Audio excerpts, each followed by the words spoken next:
Menurut Tomlinson tahun 2001, pembelajaran berdiferensiasi adalah usaha untuk menyesuaikan proses pembelajaran di kelas sesuai dengan kebutuhan peserta didik sebagai individu. Atau dapat juga dikatakan bahwa pembelajaran berdiferensiasi adalah pembelajaran yang memberi keleluasaan kepada peserta didik dan mampu mengakomodir kebutuhan belajar peserta didik untuk meningkatkan potensi belajarnya sesuai dengan kesiapan belajar, minat, dan profil belajar peserta didik yang berbeda-beda.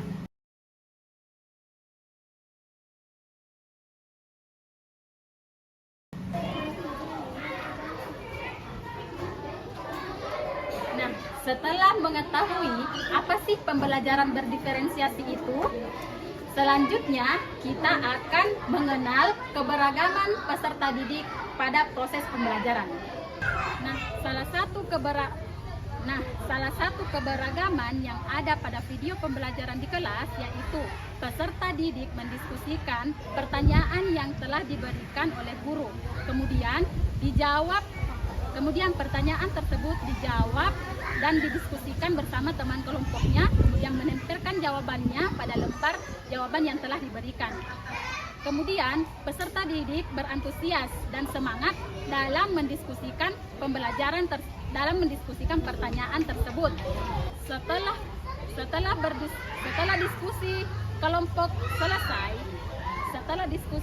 selesai, setiap perwakilan kelompok diminta untuk naik maju ke depan mempresentasikan hasil diskusinya. Terima kasih.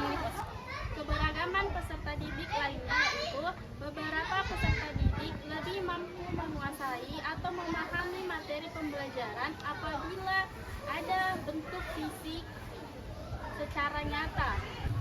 Dapat dilihat pada video yang ada di samping, di mana salah satu peserta didik memegang sebuah bangun ruang yaitu kerucut. Lalu mereka bersama-sama menentukan titik sudutnya. Setelah itu mereka mendiskusikan jawabannya secara bersama-sama.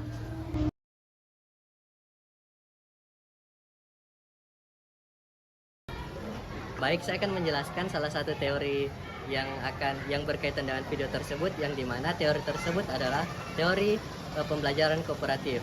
Teori pembelajaran kooperatif adalah teori pembelajaran yang lebih menekankan kepada seluruh peserta didik melalui kegiatan berdiskusi secara kelompok.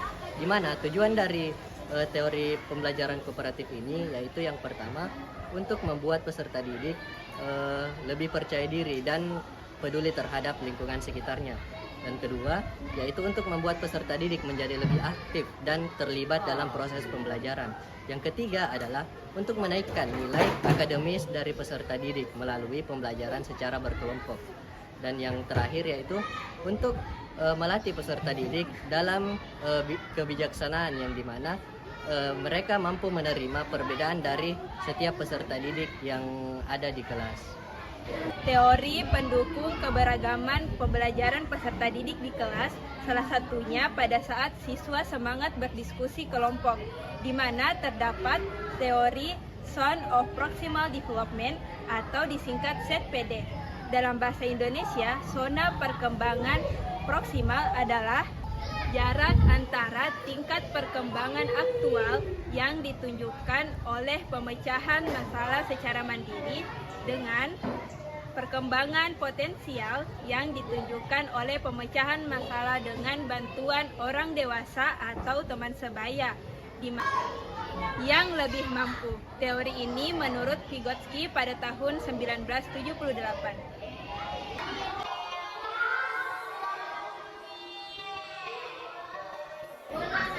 Teori sistem ekologi menyatakan bahwa setiap anak memiliki lingkungan yang berbeda-beda antara satu dengan yang lainnya. Teori yang mendukung keberagaman siswa yaitu teori learning modalities, yang pada intinya menekankan pada keberagaman gaya belajar. Gaya belajar ini menekankan pada 3 hal. Yang pertama visual, kedua auditory, dan ketiga kinestetik. Sesuai dengan yang dijelaskan oleh Saudari Muhajirah bahwa siswa mendiskusikan materi dan kemudian menjawab pertanyaan dengan menempelkan gambar yang ada pada lembar kerja yang diberikan oleh guru. Gaya belajar ini sesuai dengan teori learning modalities pada gaya pembelajaran visual. Gaya belajar visual adalah gaya belajar siswa yang lebih mudah menerima informasi visual seperti gambar dibandingkan dengan mengingat apa yang dikatakan atau apa yang dituliskan oleh guru. Selanjutnya, sesuai yang dijelaskan oleh Saudari Nesa bahwa siswa mampu menerima materi dengan melihat bentuk fisik secara nyata. Gaya belajar ini sesuai dengan gaya belajar kinestetik. Gaya belajar kinestetik adalah gaya belajar di mana siswa lebih menyukai pembelajaran yang bersifat fisik, seperti belajar sambil melakukan sesuatu atau learning by doing.